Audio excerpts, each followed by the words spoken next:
માતાજી, જય શ્રી કૃષ્ણ, જય સ્વામિનારાયણ. આજ છે 5મું નોરતું, તો ફૂલ મોજ કરવાની છે. તો બ્લોગમાં બના રહેજો, લાઈક શેર કોમેન્ટ કરી દેજો, ફૂલ મોજ કરી દેવાની છે.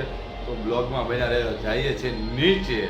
ઓકે, આજનો લુક આવો છે અને હવે રોજ રોજ અલગ અલગ લુક આવવાના છે બધાના, કેમ કે હવે ફૂલ મોજ કરી જ લેવાની છે.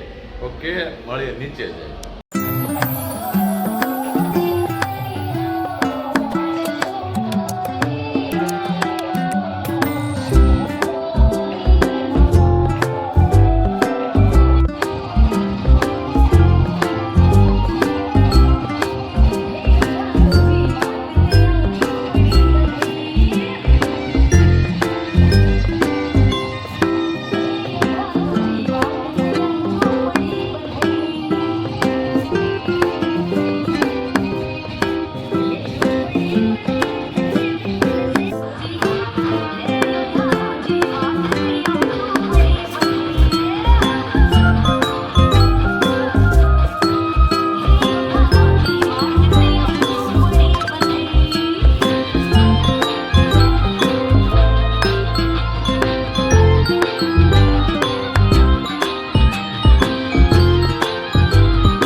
ભેગા હતા ત્યારેય પણ અને જુદા થયા ત્યારેય પણ આ એક જ વ્યક્તિ એવો છે મારી નજરમાં. તો કે બધાની અંદર દિલની ભાવના તો એવું જ છે કે આપણી સોસાયટી છે, કોઈના માટે હું મન કે અદેખાઈ નથી કરતો, પણ એમણે એવી ભાવના રાખી છે કે એક આરતી, એક નવરાત્રી થાય તો એક અને બે નવરાત્રી થાય તો બે, બધી જ જગ્યાએ સજાનું યોગદાન એમના તરફથી છે.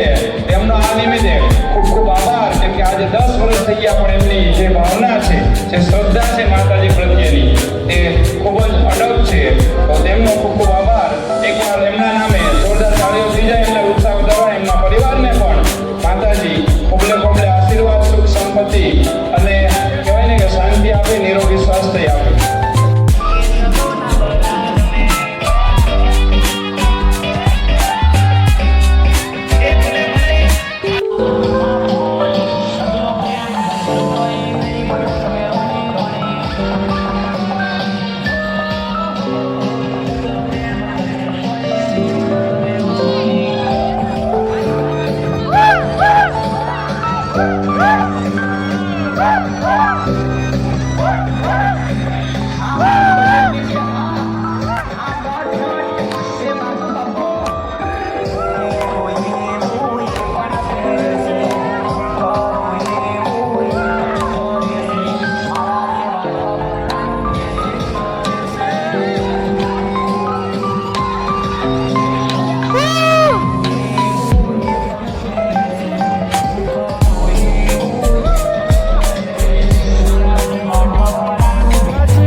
આપણા તરફથી નાસ્તો છે, પીડી રોયલ તરફથી કહી શકો છો, બધા નાસ્તો કર્યો છે. આવી ગયા છે ને ફૂલ મોજ કરેલી છે અમે. અને આજ એક બહારથી આવેલા સ્વચ્છ સુરત માટેના અત્યારે કાર્યક્રમ કરે છે એ ભાઈ આવેલા છે. ફૂલ મોજ કરેલી છે, બહુ મજા આવી. અને કાલે બ્લેક એન્ડ વ્હાઈટ અમારા ગ્રુપ પહેરવાના અને ચશ્મા લગા કે એન્ટ્રી પાડવાના છે. ફૂલ બ્લોગ મજા આવે એવો કાલ બનવાનો છે. એટલે બ્લોગ જોજો, લાઈક કરજો, શેર કરજો, કોમેન્ટ કરજો, ભૂલાય નહીં. શેર તો ફૂલ કરી દેજો. મળીએ કાલે. જય માતાજી, જય શ્રી કૃષ્ણ, જય સ્વામિનારાયણ. આવજો બધા.